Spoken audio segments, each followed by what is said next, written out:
বাজে বেলা 12টা। এখন থেকে ব্লগটা শুরু করছি। আজকে সোমবার, আজকে ভোটের দিন। ভোট দিতে গেছিলাম সকালবেলা, ভোট টোট দিয়ে বাড়ি এসেছি।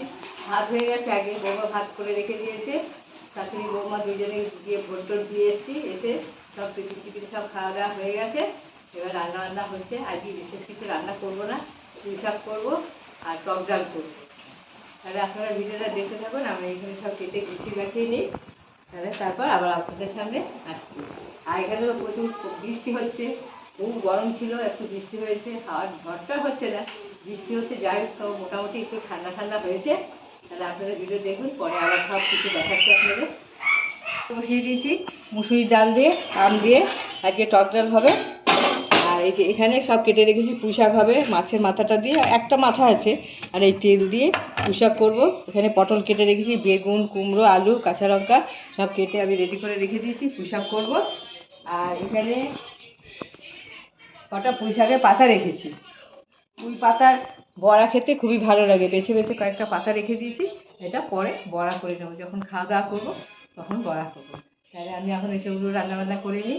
এখনও অনেক কাজকর্ম চারিদিকে সব ছড়ানো আছে, সব গুছিয়ে গাছিয়ে নিই। এই আমার ছেলে আবার এখন ভোট টোট দিয়ে আসে। আজকে ভোট নিয়েই আমরা ব্যস্ত, রান্নাবান্না তেমন কিছু।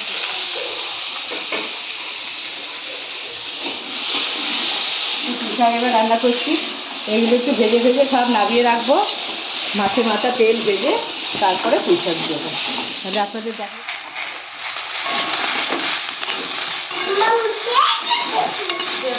সব ভেজে নিয়েছি।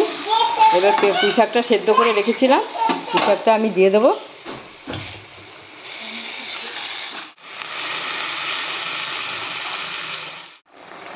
এই যে শাক আমার সেদ্ধ হয়ে গেছে, অল্প করে তেল দিয়ে সব গুছিয়ে দিয়েছিলাম। এবার নামিয়ে ফোড়ন দেবো, মাথাটা ভাজবো।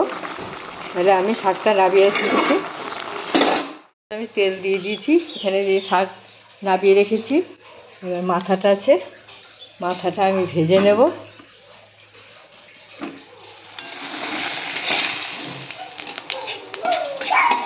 এবার মাছের তেলটা দিয়ে দেবো এর ভেতরে।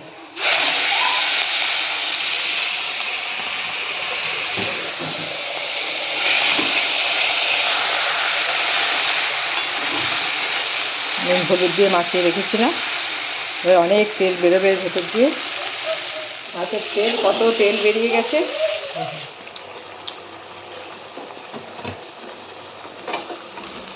দিয়ে এবার একটু ঢাকা দিয়ে রেখে দেবো, অনেকক্ষণ হোক। তারপর না, কোনো মশলা টশলা কিচ্ছু দেয়নি এর ভেতরে।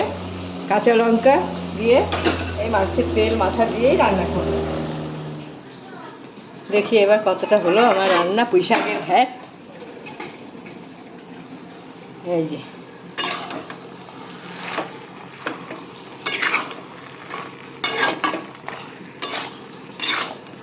মাছের তেল আর একটু মাথা দিয়ে পুঁই শাকের ঘ্যাট হয়ে গেল আমার। এবার নামিয়ে দেবো। তাহলে আমার পুঁই শাকের ঘ্যাটটা কেমন হলো কমেন্ট করে জানাবেন। তাহলে গ্যাসটা এখন বন্ধ করে দিচ্ছি, আমি সবজিটা নামিয়ে নিচ্ছি। এই যে হয়ে গেছে আমার পুঁই শাকের ঘ্যাট। কীরকম হলো রান্নাটা আপনারা কমেন্ট করে জানাবেন। নিজেকেই করতে হচ্ছে একটু একটু ধরে ধরে সব কিছু। রান্নাবান্না আমার কমপ্লিট হয়ে গেছে।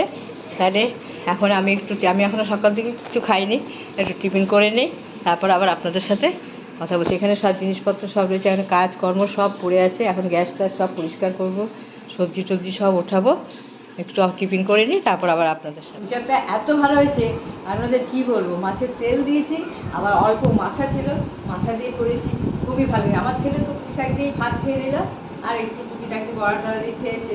আমারও খুব ভালো লেগেছে, সবাই ভালো খেয়েছি। এখনও একটুখানি পুঁই শাক রেখে দিয়েছি।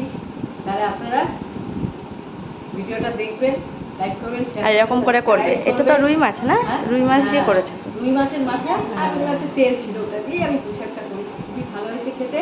আপনারা ওইরকম করে করে খেয়ে দেবেন, খুবই ভালো লাগবে। কিন্তু ওর মধ্যে কোনো শস্য কিছুই দেয়নি। যাই হোক, জয়গুরু। ভিডিওটা এখানেই শেষ করছি। লাইক করবেন, শেয়ার করবেন, সাবস্ক্রাইব করবেন, আমাদের পাশে থাকবেন।